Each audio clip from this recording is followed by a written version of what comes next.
semuanya. Kami dari kelompok G. Perkenalkan, saya Faiza Anggina Majid dengan NIM akhir 122.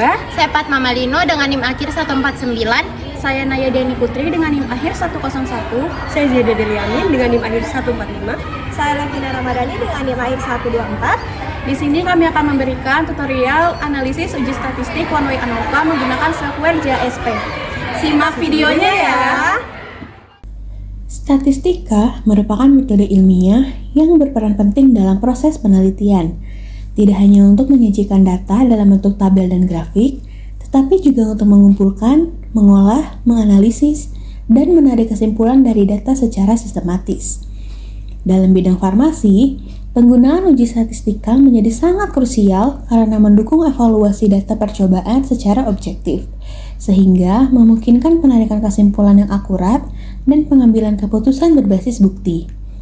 Salah satu metode statistika yang sering digunakan dalam bidang farmasi adalah one-way ANOVA atau Analysis of Variance. Analisis one-way ANOVA berperan penting dalam bidang farmasi, terutama dalam pengujian perbedaan signifikan antara 3 atau lebih kelompok data. Metode ini sering digunakan dalam evaluasi efektivitas obat, uji stabilitas formulasi, dan pengembangan sediaan farmasi. Baik, kali ini kita akan memberikan tutorial menggunakan JASP dengan metode one-way ANOVA untuk melakukan analisis data. Sebelum melakukan analisis data, kita bisa terlebih dahulu menyiapkan data-data yang akan kita gunakan. Sebagai contoh, di sini kami menggunakan data dari jurnal Riyadi et al. 2021 pada tabel hasil uji kerapuhan obat. Data-data tersebut lalu kami olah dalam bentuk Excel. Contohnya seperti ini dapat kita lihat. Setelah data yang akan kita gunakan sudah siap, kita langsung masuk saja ke aplikasi JASP. Untuk langkah pertama di sini kita akan melakukan uji normalitas data. Jika p-value yang didapatkan lebih besar dari 0,05, maka dapat dikatakan data tersebut terdistribusi normal dan dapat dilakukan pengujian selanjutnya dengan metode one-way ANOVA. Data yang kita gunakan kali ini itu akan kita cek normalitasnya untuk setiap persentase kadar polidonnya. Kita cek untuk persentase 0 terlebih dahulu. Pertama-tama kita akan melakukan penginputan data. Penginputan data ini dapat kita lakukan secara manual langsung mengetikkannya di JASP atau dapat kita ekspor dari data Excel. Nah, untuk yang manual kita bisa mengklik new data. Kemudian kita isi untuk tabel-tabel yang kosong tersebut sesuai dengan data yang akan kita gunakan. Selanjutnya dengan cara mengekspor dari Excel itu kita bisa mengklik garis 3 di atas pojok kiri, pilih open, pilih komputer, dan pilih browse. Di situ akan muncul data-data kalian dan sisa kalian pilih saja data yang akan digunakan. Di sini kita menggunakan data 0% ya. Lalu tunggu sebentar hingga data pun muncul. Setelah data yang diinginkan muncul, kalian harus menyesuaikan kolom tipenya. Nah, untuk yang kadar polidon ini, untuk kolom tipenya diganti menjadi nominal karena ia merupakan data sebagai pembeda kategori saja. Sedangkan kalau scale itu digunakan untuk data yang bisa dihitung secara matematis dan ordinal itu digunakan untuk data bertingkat. Selanjutnya kita klik pada icon analysis. Kemudian kita klik lagi pada icon descriptive. Lalu pilih bagian descriptive statistik. Setelah itu akan muncul tampilan seperti ini. Selanjutnya pindahkan dua komponen data ke bagian kolom variabel seperti pada video. Setelah data yang akan dibandingkan dipindahkan, maka akan dihasilkan tabel deskriptif statistik namun belum terdapat p-value. Nah, untuk menentukan p-value, klik pada bagian statistik, Kemudian scroll sedikit ke bawah dan pilih pada bagian Shapiro-Wilk test, kemudian dicentang.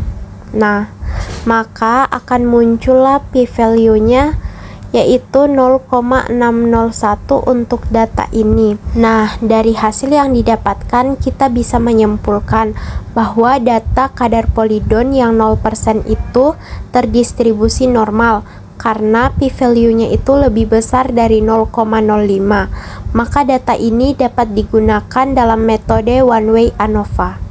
Lakukan juga hal yang sama untuk mencari p-value dari kadar polidon yang lain. Di sini kami juga sudah menguji untuk kadar polidon lainnya dan mendapatkan hasil bahwa semuanya terdistribusi normal. Nah, untuk yang 3% itu p-value-nya 0,830, untuk 6% 0,594 dan untuk 9% 0,877. Nah, itu tadi ya cara menentukan apakah data tersebut terdistribusi normal atau tidak terdistribusi normal untuk menentukan apakah data layak digunakan dalam metode one-way ANOVA. Baik, di sini kita akan lanjut untuk langkah kedua yaitu melakukan uji hipotesis dengan metode one-way ANOVA. Nah, di sini apabila p-value yang didapatkan kurang dari 0,05, maka HI diterima yang berarti ada perubahan signifikan. Langsung saja kita masuk ke aplikasi JASP, lalu kita akan menginput data dari Excel dengan cara yang sama. Klik garis 3 di pojok kiri atas, kemudian pilih Open, pilih Komputer, dan klik Browse. Maka akan muncul data yang akan kita gunakan. Nah, di sini kita menggunakan kumpulan data yang sudah tadi kita tes normalitasnya. Kita tunggu sampai data tersebut muncul.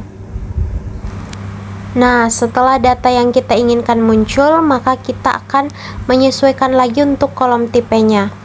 Nah, di sini kita mengganti untuk kolom tipe kadar polidonnya menjadi nominal. Setelah itu, pilih close dan klik apply. Oke. Nah, di sini sudah terganti ya. Kemudian langsung saja kita klik pada icon ANOVA. Setelah itu kita pilih bagian ANOVA, maka akan muncul seperti ini. Selanjutnya pindahkan data replikasi ke dependent variable karena merupakan variabel terikat. Dan pindahkan kadar polidon ke fixed factor karena merupakan variabel bebas. Maka akan didapatkan p-value sebesar kurang dari 0,001 untuk data ini. Dari hasil yang didapatkan dapat disimpulkan bahwa terjadi perubahan signifikan pada data tersebut karena p-value-nya kurang dari 0,05 yang berarti H1 diterima. Kita juga bisa melihat grafik distribusi interval plot agar lebih mudah dipahami secara visual dengan cara kita memilih pada bagian descriptive plots.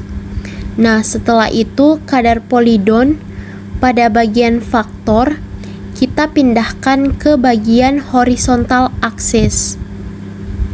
Nah, maka kita akan mendapatkan grafik seperti ini.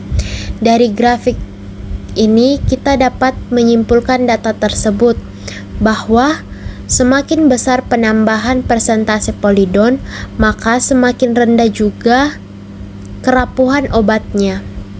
Dari hasil analisis ANOVA diketahui bahwa H1 diterima, yang berarti terjadi perubahan signifikan.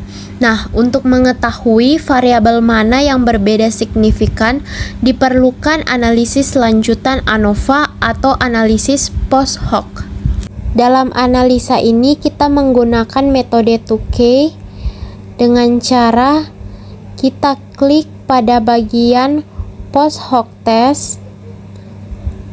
Kemudian pada kolom kiri terdapat data kadar polidon, itu kita pindahkan ke kolom bagian kanan. Lalu pada bagian correcting terdapat 2K, itu kita centang. Nah, di sini sudah tercentang ya. didapatkan tabel post hoc testnya. Nah, dari tabel tersebut dapat kita simpulkan bahwa penambahan polidon 6% secara signifikan menurunkan kerapuhan obat dibanding 0% dan 3% dengan p-value kurang dari 0,001. Sedangkan peningkatan ke 9% tidak memberikan perbedaan signifikan dengan p-value 0,843. Jadi kadar 6% itu sudah optimal dan juga sudah cukup efisien untuk meningkatkan kestabilan fisik obat. Itulah tadi video tutorial mengolah data menggunakan aplikasi JASP Dengan metode One Way ANOVA dari kami kelompok G. Harapannya teman-teman dapat memahami dan mempraktikannya secara mandiri agar lebih paham. Apabila ada pertanyaan dan tanggapan, bisa dituliskan di kolom komentar ya. Nah, cukup sekian dari kami. Terima kasih telah menonton. dan